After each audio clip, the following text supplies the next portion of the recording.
We are predicting the Game Awards nominees today. Game Awards season is definitely upon us now. They have not revealed who has been nominated for the different categories, so we're gonna put our little crystal ball out and try to predict some of these. What do you think? Yeah, we got a bunch of categories that we think we might have some ideas about what could be nominated.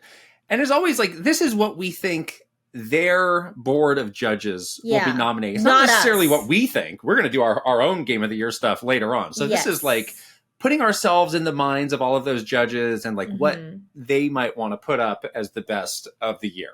Right, exactly. Why don't we start with the best action game category? And I know you get a bit fuzzy on action game and action adventure game. I don't know why these two categories need to exist, but I guess there are often some blurred lines. Blurry, yeah. Yes. I'll go first then. Okay. So he always has 5 nominees for these, and then Game of the Year has 6. So here are my 5 predictions for best action game. I have Warhammer 40K Space Marine, Call of Duty Black Ops 6, Helldivers 2, Black Myth Wukong, and Stellar Blade. Okay. Those are my 5 for that. That's pretty good. I almost have the same list. I have Black Myth Wukong. I have Senua's Hellblade. Okay.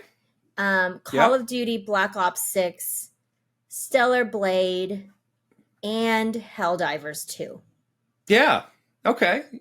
Yeah, I feel like Black Myth and Stellar Blade, those are like, very prototypical action games, and they often get like a lot of shooters in there, which is why I went with Helldivers and Call of Duty, and then Warhammer is kind of like a hybrid between the two. Right. Call of Duty might have a real shot this year at this category. It's a pretty good game set of games this year. Yeah. Okay, action adventure. I have The Legend of Zelda: Echoes of Wisdom. Oh, okay. Prince of Persia: The Lost Crown, Dragon's Dogma 2, Astrobot, and Silent Hill 2. Are those actually action adventure games? You're self-proclaiming that you don't know what one is yourself, so maybe I should be asking you. Isn't Astrobot and Prince of Persia platformers? Is that do they have that category? No, they're action adventure. They put that into action adventure? Yeah. I feel like anything that has like a lot more exploration to it versus that's what I think too. It's just action is falls under this. Okay, so I could only come up with 2 because I was confused about what this category entails. Fair enough. Maybe Geoff should think about this. And I was like asking myself, like, is Astrobot considered an action adventure game? Because that's where I would have put it. But the 2 that I have it's not too late to add it. No, I'm gonna stick with what I wrote down. The 2 games. The two sad piffy games that I wrote down. The Legend of Zelda: Echoes of Wisdom and Star Wars Outlaws, a game that I didn't even play. Yeah. But maybe, I don't know. That would definitely be an action adventure game, but I feel like a lot of people had some issues with major that game issues too. with it. Yeah, I don't know. I know that they nominated a Star Wars game last year, so I wasn't sure if those types of games just end up in these categories. Well, maybe Geoff can give us a bit more clarity on that one this year. Yeah. Let's move on to best art direction. And I didn't mention it before, but the way that he handles DLC, I'm still a bit fuzzy on that. Yeah, because we did have Elden Ring Shadow of the Erd Tree, which I do have under this, and I'm like, I don't know, like, should that be under action adventure? Does that get counted as an RPG? Like, I don't know. And the fact that it's DLC makes it even more confusing. Yeah. I was trying to think back to last year when the Cyberpunk DLC came out, and that was in some categories, but he didn't really have much in his official rules about like how or why. So it's a bit fuzzy to me there. More fuzziness. Yes, but I did have that there. Elden Ring Shadow of the Erd Tree, Astrobot, Metaphor Refantasio, Final Fantasy VII Rebirth, and I had Black Myth Wukong as my last one, but that's the one that I feel the least confident about. Okay, so I was thinking very hard about Elden Ring as well. I actually omitted that game because I was like, no, a DLC can't count. But I don't know if that's true or not. So again, count it. There needs to be some kind of like clarification around it. I mean, we can count it. Let's just say it does count because I did think about that. So fine. Elden Ring, Metaphor Refantasio, Astrobot, Final Fantasy VII Rebirth, and I put Dragon Quest III HD 2D Remake. Oh, great. Yeah. Yeah. I mean, I think the official rule is if Geoff believes it, that's what it is probably the rationale for it. I think but he's king, so. Exactly. Yeah. Yeah, who knows? Yeah. There's a lot of like questions now about like these are like remasters, remakes. What does that mean? You know, that happens. There were a lot this year. There was a lot this year. There's a lot of really like beefy DLCs, like an Elden Ring DLC. What do you do with that? Yeah. It's starting to get fuzzier and fuzzier in terms of what is considered a new game. So I think it's tough now, right? Another fuzzy category is best indie game, and this was one where Geoff got a lot of feedback to sort of do away with this. And as of us recording this, we haven't heard that he's cutting the category, so we shall predict. Yes. But here are the 5 that I had. I had Balatro, UFO 50, Animal Well, Thank Goodness You're Here, and The Plucky Squire are my 5. Oh, almost exactly identical to mine. I had Animal Well, Balatro, UFO 50, The Plucky Squire, and out of left field. Is this considered an indie game? Who knows? Oh, no. Pal World. So the thing about the Pal World is maybe another asterisk is that game is still in early access. So it's like, so it's not completely is that released. What does that qualify for? I'm trying to think of like when Hades first was released in early access. I think they were like, we need to wait for the full version to be out there.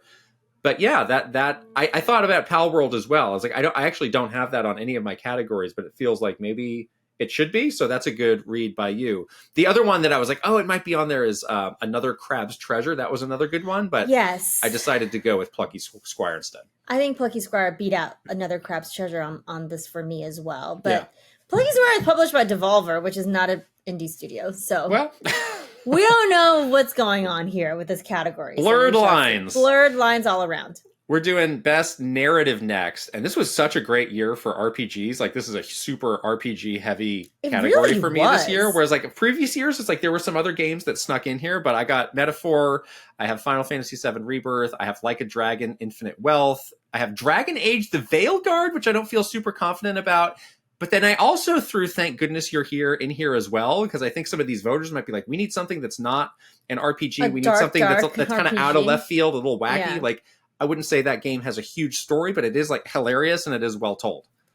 Yeah, it can have a shot. I could see that. Hard to go up against giant juggernauts it like is hard. Metaphor, ReFantazio. It's an honor just to be nominated, as they say. Final Fantasy VII Rebirth. Is it an honor to be predicted, though?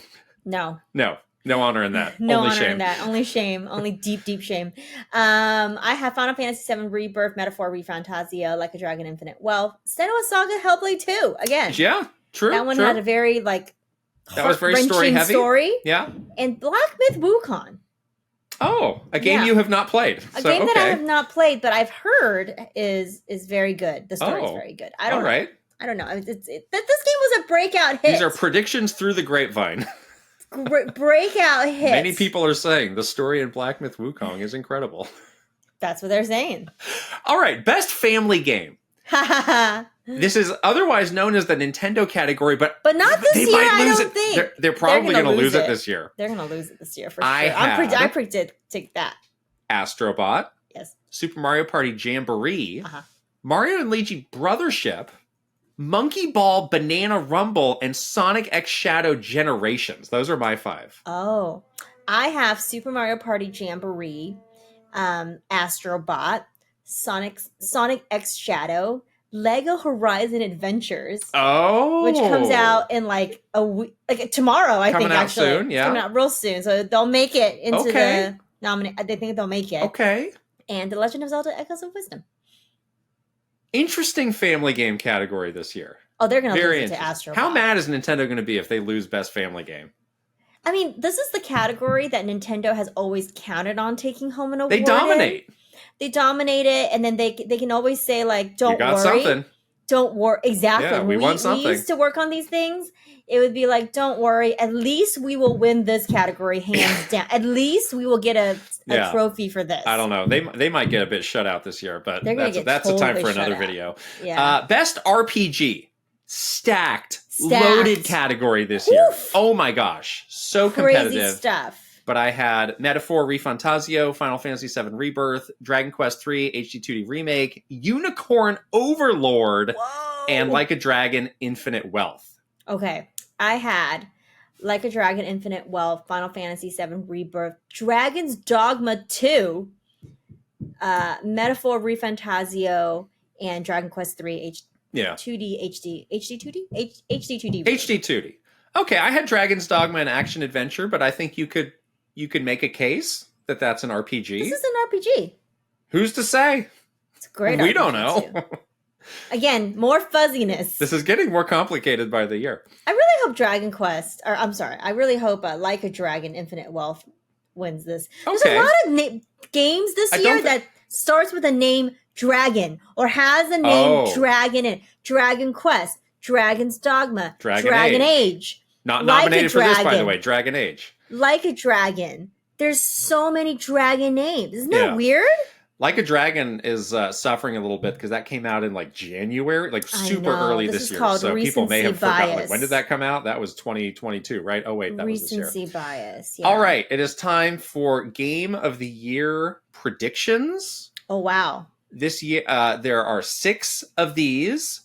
I gotta say, I came up with the first 4 real easy, and then it was a struggle. So I do want to give you my 6, but I do want to mention 2 other games that I was like, maybe these are the better picks. I don't know. I'm a little bit fuzzy on those. I have my 4 locks: Astrobot, Final Fantasy VII Rebirth, Metaphor Refantazio, and Helldivers 2. Those are my 4 locks. The other one, there's often an indie game in these. I am saying Animal Well will be the game that gets nominated, but I was thinking real hard about Balatro. And I was like, I think it's going to be Balatro, Should Balatro make it? I don't know. That would be like such a change for the Game Awards to have these big, like, sweeping epic games. And Jeff's always like, card game. I love getting these big cinematic trailers on the big screen, and here's like this little card game. That would be amazing. That game is so good, though. Right. That would be amazing if it won Game so of the Year. I'm saying Animal Well, but I would not be shocked if it's Balatro. And then finally, I was really torn between Prince of Persia: The Lost Crown and Like a Dragon Infinite Wealth. I'm going to give the nod to Prince of Persia. I think some of these judges might want to send a message that, hey, Ubisoft, don't mess this up. You shut this down. You said this game was a bust, but guess what? This game was awesome. You should think twice. Interesting mindset. Mind meld with potential judges' minds, because that's true. That's true, because that was a very dramatic. And that was another one that came out super early, but like everybody loved that. Some people say like, "Oh, this is the best Metroidvania I've played in years." Yeah, that's true. It was very highly regarded, and they just had the DLC as well. So yeah. All right, I had the locks are Final Fantasy VII Rebirth, Metaphor Refantazio, Astrobot, Dragon Age: The Veilguard, and Balatro. Oh, wait, no. Balatro. Sorry, there's one more. Balatro and Like a Dragon Infinite. Right. Sorry. Okay, Like a Dragon. Yes. Are yours? Okay, those are your. No Helldivers for you. No. Is that game really Game of the Year material? I think that. I don't want to get viral. I don't want to get too far ahead of myself, but I think that could be like a stealth Game of the Year winner. No, maybe not just in the Game Awards, but just in through different awards. Like I think that game could surprise this year. I think it can get a different award, but not Game of the Year. A different award. Like best multiplayer game. Oh. That another game you barely played. Okay. Wow. Well, maybe Geoff will have some more surprises up his sleeve for us. Maybe some explanations about what any of this means. I don't know. Yeah, maybe he's just going to redo all the categories this year. And that will be the thing people will be mad about. Every year, there's something people are mad about. We should predict what it is going to be this year. You know what I mean? Like, there's always something that it costs $1 million to be nominated. Oh, they already got mad about Kidding. that. They already got mad about that. Already got mad about that. Yes. Anyhow, it's always fun at this time of the year, no matter what your feelings are on Geoff or the Game Awards. I still think it's fun to predict, and it is a big moment to like wrap up the year and sort of end it on this note is still a fun occasion. So, what do you think? Tell us in the comments if you have any predictions. Just tell us in the comments what you think is going to happen at the Game Awards this year, because I would love to know. All right, we are going to wrap it up, and we'll talk to you guys later. Bye.